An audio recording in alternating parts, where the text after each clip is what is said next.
Le Centre de la gravure et de l'image imprimée reçoit Nalini Malani dans le cadre du festival Europalia India. L'artiste pose un regard acéré sur le sort des femmes à notre époque contemporaine en s'appuyant sur les récits mythologiques européens. Tous les mythes, aussi bien grecs qu'indiens, en fait, forment des liens avec le public. C'est vraiment en fait une sorte d'influence universelle. À travers l'utilisation du mythe, la référence envers le mythe, elle peut faire donc des métaphores et des liens, puisque c'est ce qui est vraiment important dans son travail, c'est la communication en fait avec le public. Elle est l'artiste qui crée son œuvre, mais son œuvre n'est vraiment complète que si justement elle est vue à travers le spectateur. En tant qu'artiste femme, donc elle reprend évidemment son point de vue et elle trouve justement que la pensée féminine, enfin les réflexions féminines ne sont pas assez entendues.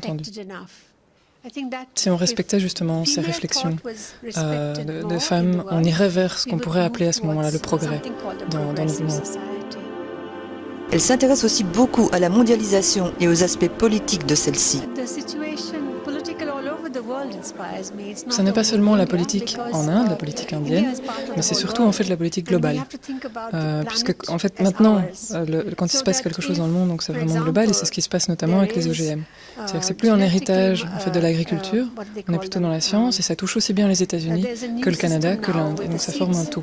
Et c'est ça qui l'intéresse puisqu'elle est également intéressée par l'écologie et par l'avenir en fait de notre planète.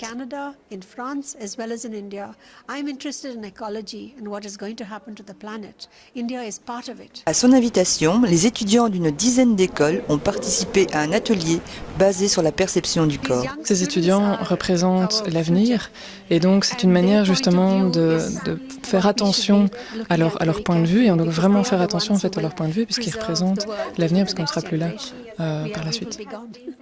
Le but était qu'ils se focalisent sur le corps humain à travers des journaux internationaux, parmi lesquels des journaux indiens, et surtout ce qui était important, c'est qu'il y ait des journaux indiens. Et ils sont focalisés en fait sur le corps en 4 parties, la tête, le torse, les bras et les jambes. Et ils peuvent voir en fait justement comment apparaît le corps dans cette actualité.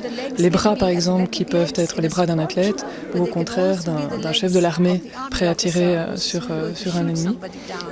Et ce qui était vraiment intéressant, c'est de la manière dont ils regardent en fait ce corps à travers l'actualité, et du coup, ça va les diriger justement vers la lecture en fait de ce qui se passe dans le monde. Peinture, collage, vidéo. Elle est d'ailleurs une pionnière dans ce domaine en Inde. Elle explore de multiples formes artistiques pour s'exprimer. Elle utilise la vidéo puisqu'en Inde, les gens sont habitués justement à ces images mouvantes, notamment la télévision. Ces images qui bougent attirent les gens qui ne vont pas forcément rentrer dans une galerie d'art, mais le fait d'avoir ces images va les attirer.